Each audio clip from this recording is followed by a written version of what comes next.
You're listening to School Leadership Reimagined, episode number 38.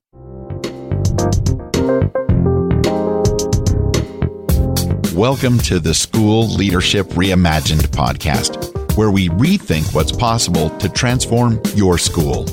If you're tired of settling for small wins and incremental improvement, then stay tuned to discover powerful and practical strategies for getting every teacher in your school moving towards excellence. Now, here's your host, Robyn Jackson. Hey builders, welcome to another episode of the School Leadership Reimagined podcast. I'm your host, Robyn Jackson, and today we are going to talk about something that you have been asking me to cover for quite some time, and that's how to conduct student focus groups. Now, I have to admit to you, student focus groups are one of my ninja strategies. I've been doing student focus groups for the last 20 years. I started doing it when I was a school administrator, a brand new school administrator, and I missed the kids. I came straight from the classroom into school administration, and I missed being around the kids. And so, frankly, student focus groups was a pretty selfish way for me to spend some time with my students and see what was going on in their lives, check in with them, and also to get them to give me some feedback. And I have to tell you, they quickly became not just one of my favorite things to do as a school administrator, but one of the most powerful tools that I had in my administrator toolkit to help me improve my school. In fact, it was so powerful that when I started Mind Steps and left school administration, I built student focus groups into many of our early contracts. My rule was that if I was going to come in and work in your school or in your district, then in order to tell whether or not the training we were providing for teachers was really effective, I needed to talk to the kids. And so anytime anybody engaged us to do any kind of year-long, engagement with their school district, I built into the contract that part of that meant that I would do a student focus group after we did some training with the teachers so that I could see if the kids noticed a difference in the classroom. And let me tell you, it was phenomenal. The kids told me things that, quite frankly, I never would have known. It's funny. Kids will put your business out there, and I love that about them. So I've done focus groups with students from pre-K all the way to grade 12. I need to warn you that focus groups at pre-K, you're not going to get a whole bunch of feedback. In fact, I really recommend that you start doing focus groups with kids around grade 3 or 4 and up. But I have to tell you, it is an amazing tool to connect with your students, to collect feedback from your students, and to use that to make sure that the work you are doing at the administrative level is actually making a difference in the lives of kids. It is my favorite technique. So today, I'm going to tell you all of my secrets about how I do student focus groups. I'm going to talk to you about why they can be so powerful. And I'm going to give you step by step the questions that I ask, the way I select which students are going to participate in the focus groups, how I analyze the data, what I do with the data once I analyze it. And I'm going to share all of that with you in today's episode. But before I do that, I need to tell you a little bit about Builders Lab. You see, I just got word from my team that we have had to open up some new hotel rooms for Builders Lab West. Builders Lab West is coming up really shortly, less than a month, I think now, or just about a month away now. And hotel rooms are starting to fill up. And that means that we are starting to sell out. We're close to selling out and reaching our goal for Builders Lab. There are still a few seats left, and there are more in Builders Lab East. But if you've been on the fence about coming to Builders Lab, it is do or die time. It is now or never because we are starting to sell out. We just opened up another block of rooms in the hotel. We called them today and asked them to open up a few more rooms for our guests. We've opened up a few more seats in Builders Lab West so that we still have people out there who are saying, working on getting their POs. And so we wanted to make sure that they had an opportunity to still come, and we didn't want them to be held back by their school bureaucracy, but time is running out. So please, if you are planning on joining us this summer, and quite frankly, why aren't you joining us this summer? Because Builders Lab is hands down, my favorite thing to do here at Mind Steps. It is 3 days where I work with an intimate group of people. And the whole time, all those 3 days, I am just there devoted to helping you develop your school core values, vision, and mission, and then showing you how to use the 4 disciplines of buildership to actually make those core values, vision, and mission a reality. Not only that, but at Builders Lab, I help you develop your own Builder's Blueprint. So when you walk out of Builders Lab, you have your marching orders for the beginning of the school year. You know exactly what the root cause of all of the challenges that you're facing right now in your school are, and you have a roadmap that spells out exactly what you need to do to solve it. It is so powerful. And I'm already starting to hear from a lot of the principals who are with us at the last Builders Lab. It's been about 90 days since the last Builders Lab, and they are telling me these incredible success stories. So I can't wait to share some of them with you. But if you are on the fence, or you've been dragging your feet, or you've been saying, yeah, I need to get to Builders Lab, I'm letting you know time is running out.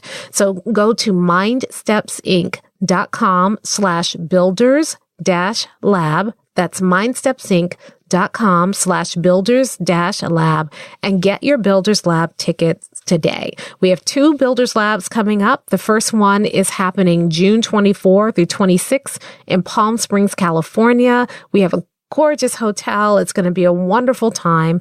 And then the second one is happening right here outside of Washington, D.C. in Arlington, Virginia. And that's July 15 through 17. So we're going to be in the West Coast for Builders Lab West. We're going to be on the East Coast for Builders Lab East. Both of them are great for principals, assistant principals, and instructional coaches. So if you're an instructional coach, Builders Lab East is going to be amazing for you because we are doing a special bonus session just for instructional coaches to show you how to take everything that you're learning at Builders Lab and make it work for your unique situation. But either one would be great. Join us at Builders Lab. Again, mindstepsinc.com/builders-lab. All right, now let's talk about focus groups. This episode's going to be a little different than the other episodes because I'm not going to spend a whole bunch of time talking about the philosophy around things. This is really going to be, nitty-gritty, step-by-step instructions on how to conduct the focus group. That being said, I still do want to take a few moments to talk to you about how and why you need to use focus groups. A lot of times when we are in charge of a school, we're administrators and we're running a school, we get so caught in the weeds of running a school that we lose sight of the kids. Not only that, the kids that we typically encounter are the kids who are either in trouble and are being sent to our office, or the kids that we're honoring in some way. So we're handing out awards or we're handing out detention. And there are a lot of kids that, unfortunately, we just don't get a chance to interact with. And a lot of times, our interactions with kids are already scripted. Again, we're handing out an award. We're telling them to stop running in the hallways. We're sitting down and asking them what they learned in their reading lesson. We're observing their homework. We're not spending time where kids can feel free to kind of just talk to us and tell us what's going on. And so that's why I love focus groups, because the kids will tell you what's going on. Remember, I said that they will spill all the tea. They will tell you everything that's going on in your school. You may think you're doing a great job. The kids will tell you whether or not you're actually doing a great job. Not only that, when you sit down with students, it helps you remember why you're there. You're not there to raise test scores. You're not there to move numbers. You're not there to secure your building. You are there for the kids. And I don't care how great an initiative you have or how wonderful this program looks. If it's not actually changing kids' lives for the better, it's not worth your time. And the only way you know that is by sitting down and letting the kids tell you. So let's start out with who you should invite to focus groups. My rule is that your focus group should be between 12 and 15 students. I like that size because it's big enough that you get a diversity of opinions, but it's small enough that everybody gets an opportunity to talk. And when I'm working with districts and I'm doing focus groups with districts, when I'm not working with just my students, but I'm working with districts, I often give the districts a kind of profile for the kind of kids I want to talk to, so that way districts don't, kind of stack the deck and put, their best students in the room, and I'm only hearing from their best students. I want to hear from a diverse group of students. Now, when I was a school administrator, I was a lot more random because I was doing focus groups every single month. And so eventually I could cycle through the majority of the kids and get a good sampling. But if you want to be a little bit more deliberate, here are some of the types of students that I like to invite to my focus groups. The first is I want to invite a student who is currently engaged in a special education program. So a kid with a IEP or a kid on a 504 plan, someone who actually is involved in the special education programming in our school. I think they bring a really good perspective to focus groups. I also want a student who has been suspended in the last month. That's really important. I mean, if you don't have a lot of discipline issues in your school, it becomes less important. But if you do have some discipline issues in your school, you really need to invite and involve students who have recently gone through the disciplinary process because they have a really good perspective. They also can help you understand why they're getting in trouble in the first place. What's so disruptive? What is it about the program that makes them so disruptive? I remember a focus group I did in an urban school a few years ago, and I asked for a student who had been suspended in the last month, and the administrator said, well, this student just came back today and she's already headed for trouble, so she might as well sit in your focus group. At least it'll keep her out of class for the last part of the day so she can get through a school day without getting suspended. And I thought, oh boy, here we go. But she was so insightful. She was hilarious, but she was so insightful. She gave me such good feedback about the work we were doing around rigor in the classroom in that school, and so much insight about why students aren't investing in the instructional program. So you definitely want to get someone who's been suspended at least once in the last month. And if you can't find anybody to do that, somebody who's been either, had disciplinary procedures or has been in detention, somebody who's gone through the disciplinary process within the last month. Then you want someone who is involved in either your DT program or your honors program or your AP program. This is because you want to get the perspective of students who are excelling in the school. A lot of times students who are in those programs will come and say their classes are boring or they need more challenge. And you want to make sure that you're hearing that perspective from them. So you want to make sure you're including at least one student who is in honors or GT or AP. You want one student with at least a solid C average, just a kid who's in the middle of the road. So they're not excelling academically, they're not failing academically, they're just kind of hanging out right there in the middle of the road because they bring a perspective. A lot of times, like I said, as an administrator, you're only dealing with the kids who are at the top or kids who are at the bottom, but a lot of the kids in the middle get missed because they're not getting kicked out of class, they're not getting, they're not on academic probation, they're not, earning an award, they're just in class every day going through school. So you want at least one student who can represent that perspective for you in your school. If you have a sports program, then you want to have at least one student athlete because they're going to bring a perspective about the sports program, or if there's too much homework and football season, or they're overwhelmed or they're stretched. You want to have at least one student who's participating in any kind of arts program. So if you have a school band or an orchestra or a choir or a show choir or drama, or you have a fine arts program, you want to make sure you're bringing at least one student for whom that is a big part of their day because they're going to bring a perspective. You want one student who is involved in your ESL program. So they'll need to have a certain amount of proficiency. So you may not take a student who's just, entered the program last week because that'll be really difficult for them to participate in the conversation. But you want someone who is either recently exited from your ESL program or is doing really well in your ESL program because, again, that brings a really good perspective to the group. If you have any kind of student leadership opportunity, this is an opportunity to involve students in your student government. A lot of times people will do focus groups with the student government leaders, but I think that's a mistake because kids who are attracted to student government are a certain kind of kid and they represent a certain perspective in your school. And what you want to do is get a diversity of opinions. So I would not just include, and not do a focus group with just the student government, unless you're looking for something specific to how you can do student government better. But you do want to have at least one representative from there in your focus group. And then you want someone who's failing at least 2 or more subjects. This is really important because this is a student for whom the educational program is not working. And you want to find out why. You want to get their perspective as well. Now, what I do is when I'm looking at this profile, I will pull all the special education students and randomly pick a kid. I will pull the suspension data and randomly pick a kid. So I'm not targeting specific kids. Instead, I'm looking for a diversity of opinions. And then you want to make sure that you're picking kids randomly because you don't want to skew the group. You don't want to, pick certain kids that you already know how they feel because you want them in the group. You want to randomly select kids because when you do that, you will always be surprised by what they have to say. And you will get a range of opinions out there that really makes for an interesting focus group. So that's who. Now let's talk about when. I like to do student focus groups at lunch. I worked in a middle school, and so I did student focus groups mostly in a middle school. When I've gone to other schools and done it, I've done it during lunch, or I've done it, we've pulled kids from class or from specials.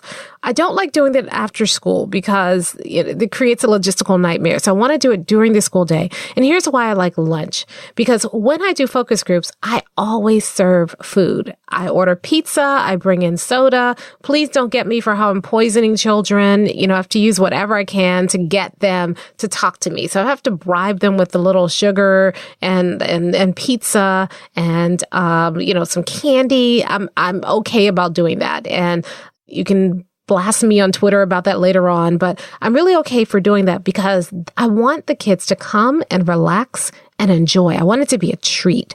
So I send them fancy invitations that say, you're invited to have lunch with Dr. Jackson. And I don't do it a day ahead of time. I do it the day of. And let me tell you why.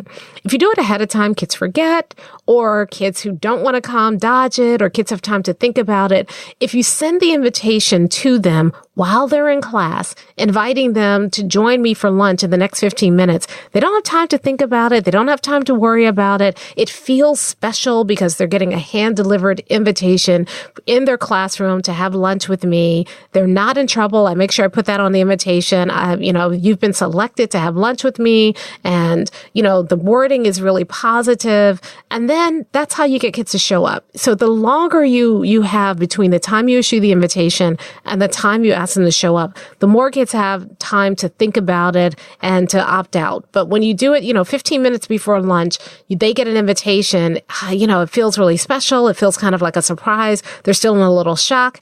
It's not happening so early in the class period that they spend the rest of the class period worrying about it. They're kind of excited about it. So 10 to 15 minutes before the beginning of lunch, send a hand delivered invitation to students and have them for lunch.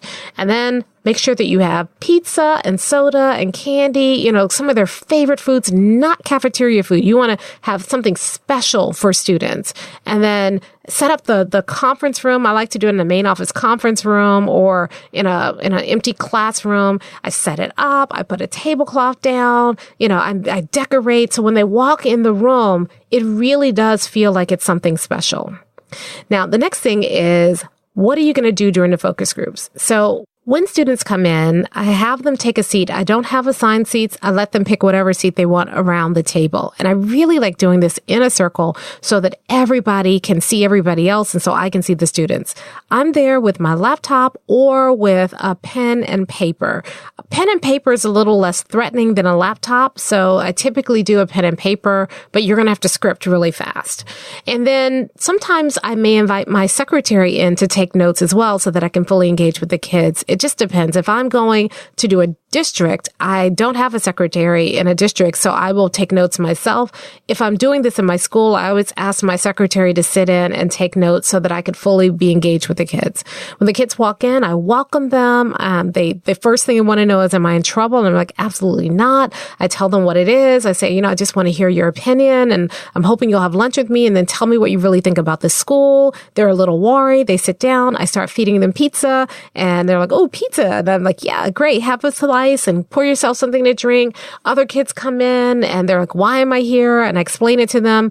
Once everybody's in, I close the door, I get everybody's attention, and I say, thank you for coming. I'm so grateful that you chose to have lunch with me. So here are the here's the focus group. I tell them what it is. I'm looking for your opinion about how things are going here at the school. And I only have 3 rules for the focus group. And then I go through my 3 rules. Rule number 1, Vegas rules. What happens in this room stays in this room. So we are not gossiping. We are not tattling. We are simply sharing our experience in the school. Rule number 2, we don't use names. So we don't say Mrs. Potter checks her phone during the class period. What we say instead is, I have a teacher who. And that way, we're not naming teachers and blaming teachers, but we're just collecting information.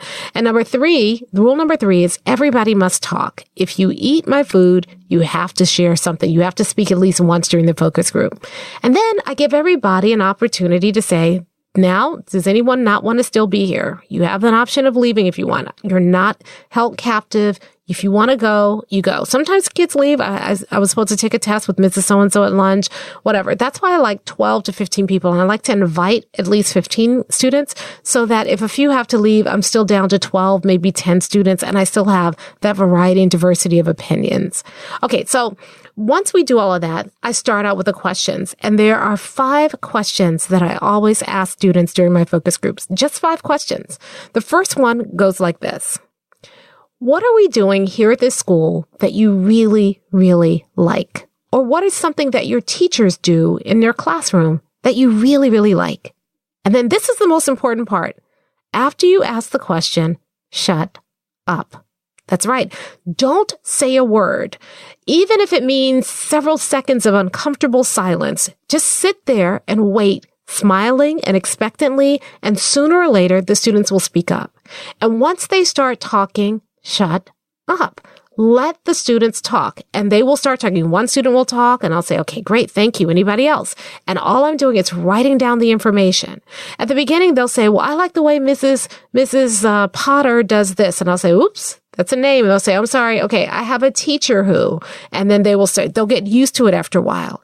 Then the conversation takes off, and your job is to listen. You're not going to ask follow-up questions. You're not going to tell kids, wait a minute, you like that? Are you wrong for saying that? You're not going to do anything like that. You're not going to judge. You're simply going to listen, smile, take notes. One of the reasons I like taking notes is I'm so busy taking notes that I don't have time to run my big mouth and interrupt the conversation. You want the kids to talk.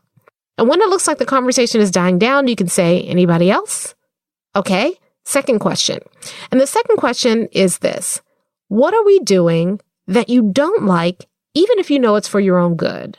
Or what's something that your teachers do that you don't like, even though you know it's for your own good? Now, there's a real strategy behind this question.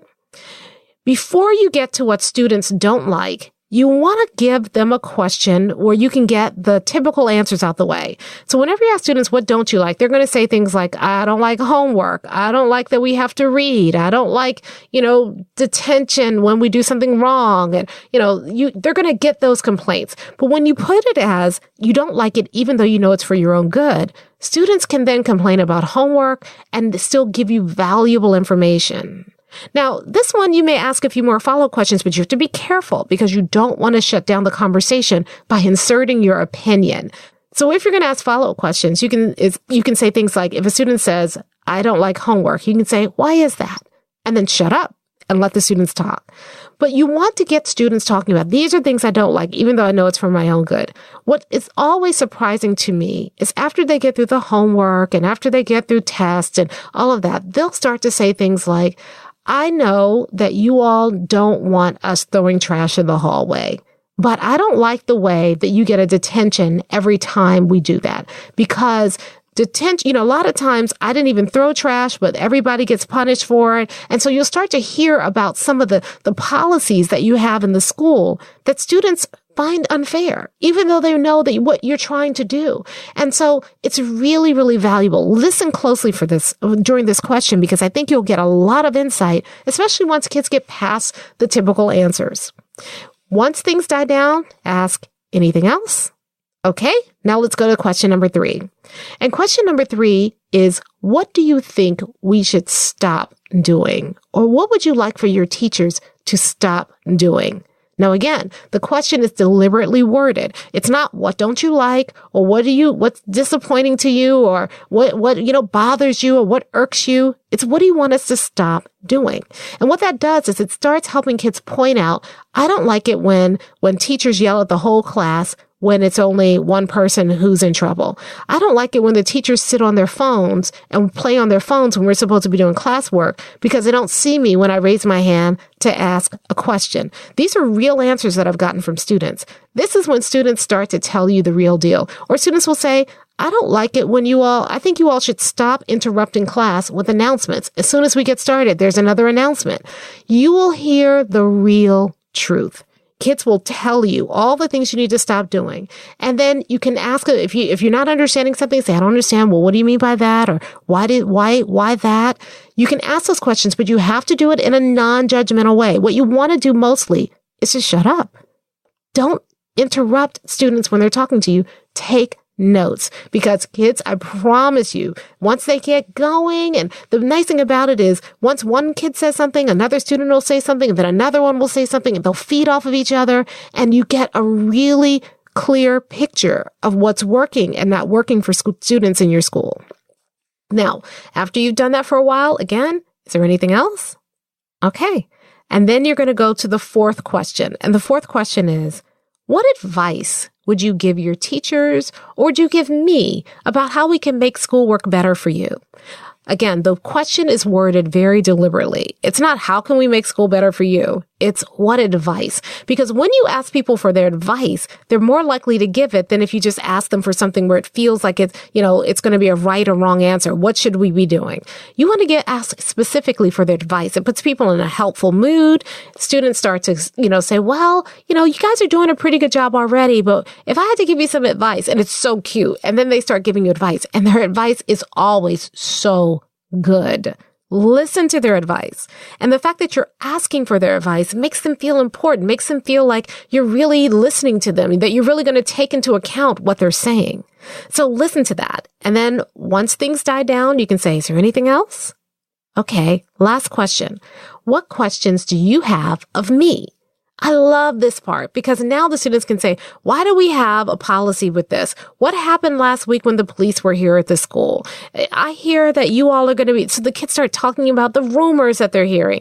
And because they are now loose, because you've been listening to them for the last 20 to 30 minutes, now they feel free to ask you the questions, and there is power in their questions. Why is it that I get an F if I fail a quiz, I can't retake it? Or why can I only retake a quiz if I fail it? Now you start to see discrepancies in your school policies and how it's affecting students.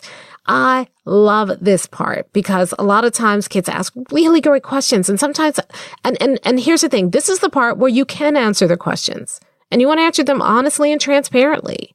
So I've been in situations where kids will ask me really tough questions, and I'll say, that is a good question, but it's a tough question, and here's why. And then I'll answer them. And you can see on their faces, when you answer honestly and transparently, you can see on their faces, they begin to trust you, they begin to relax, they begin to say, that makes sense. Never once have I gotten a student who's just ready to argue with me, or argue me down when I'm answering the question. They're listening because I listened to them first. So those are the 5 questions. I'll go through them one more time. What are we doing, or what are your teachers doing right now that you really, really like? What are we doing, or what are your teachers doing that you don't like, even if you know it's for your own good? What should we stop doing? What advice would you give us? And then what questions do you have? Once you're done, you thank the students for being there, tell them to take the extra pizza and soda and candy with them, and you dismiss them. The whole thing should take about 20 to 30 minutes, maybe 35, 40 minutes if it's going really well, but that's it.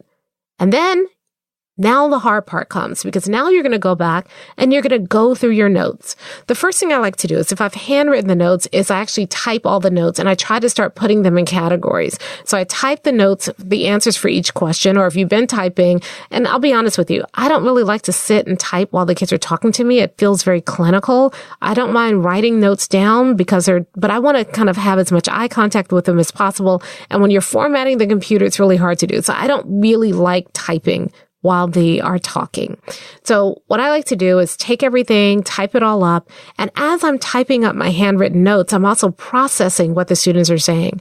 And you will start to notice trends. You will start to notice things that come up over and over and over again. I've done this in the past, and kids have told me things like, I love the new format that the teachers are using to test us, because they give us opportunities to redeem ourselves if we don't know the information the first time. Or kids will say things like, our books are too heavy. That's why we don't take them home. If we had lighter books, we would take them home, but I have to catch a public bus. I live all the way across town, and I don't want to lug that heavy book home every night. Well, that's good. So now I know I need to change the textbook. And that's exactly what we did at that school. I've had students say things like, you know what? Their teachers are not planning. The kids would say things, we know they're phoning it in. They have not planned the night before, and we can tell. Or teachers are spending too much time on their cell phones. And I hear that from more than one student. They're always on their phones. And so they're not upfront teaching, but they get up as soon as we walk in the classroom. The kids are saying they're faking. Whatever it is, the kids will tell you the truth, and you will start to see trends in the data. So once I've typed up the data, then I start looking for trends or patterns, and I pick the big trends or patterns and I summarize them. And then here's the really powerful part. At my next staff meeting, if I have a monthly staff meeting, I do monthly student focus groups. At my next staff meeting, I'm sharing the results of the student focus groups. So I get up in front of the staff and I say, hey, here are the results of the student focus groups for this month.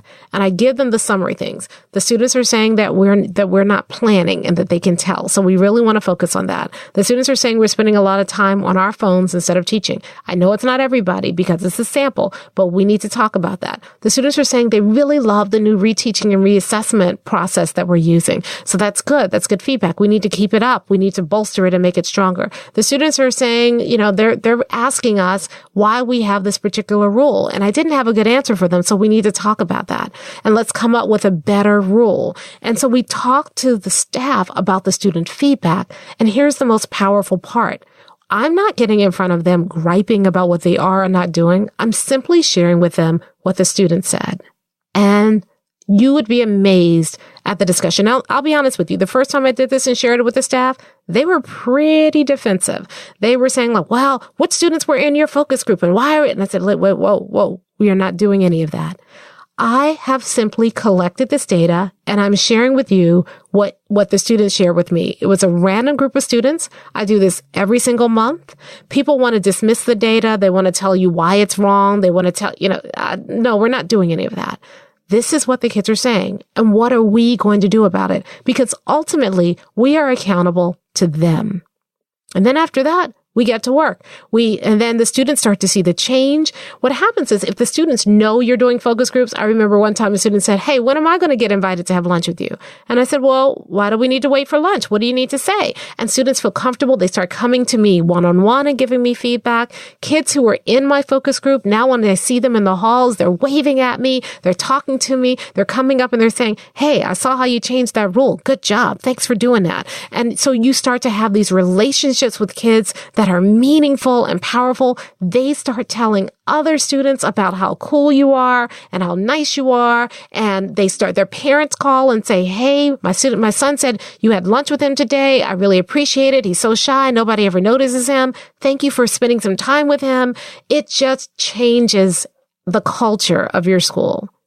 And it helps everybody keep focused on why we're there. And I guess that's the most powerful part about having student focus groups. We often forget that the reason we're there is to serve kids. I know what we say. I know that we tell ourselves it's for the kids. But if we're not in a classroom with kids every single day, sometimes it's really hard to think about our kids not as this kind of random group of people, but it's individuals with unique needs and unique challenges, and we need to serve them all. The The focus group keeps you grounded. The focus group keeps you connected to the students in every classroom in your school. And as a school administrator, you owe it to your teachers and your students to spend time listening to them, listening to their feedback, collecting their feedback, and using it to help you improve.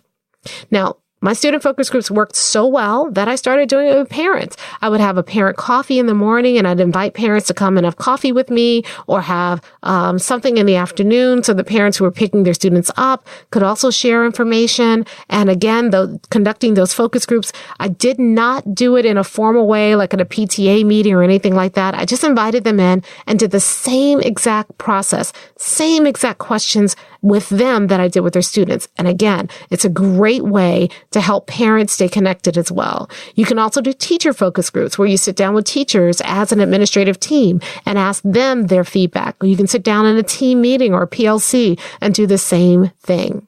But focus groups give you data that goes beyond numbers, that goes beyond anonymous survey data. It gives you real qualitative data that you can use to gauge how well you are serving the teachers and the students in your school. It is so powerful. And, quite frankly, that's what builders do. Builders are service-oriented. We're constantly thinking about how do we best serve our students and our teachers. And one of the ways we do that, remember, feedback is a two-way street. A lot of us spend all of our time in classrooms giving teachers feedback, giving kids feedback in the hall. How often do we take time to collect feedback from them? And focus groups gives you a powerful way to do that.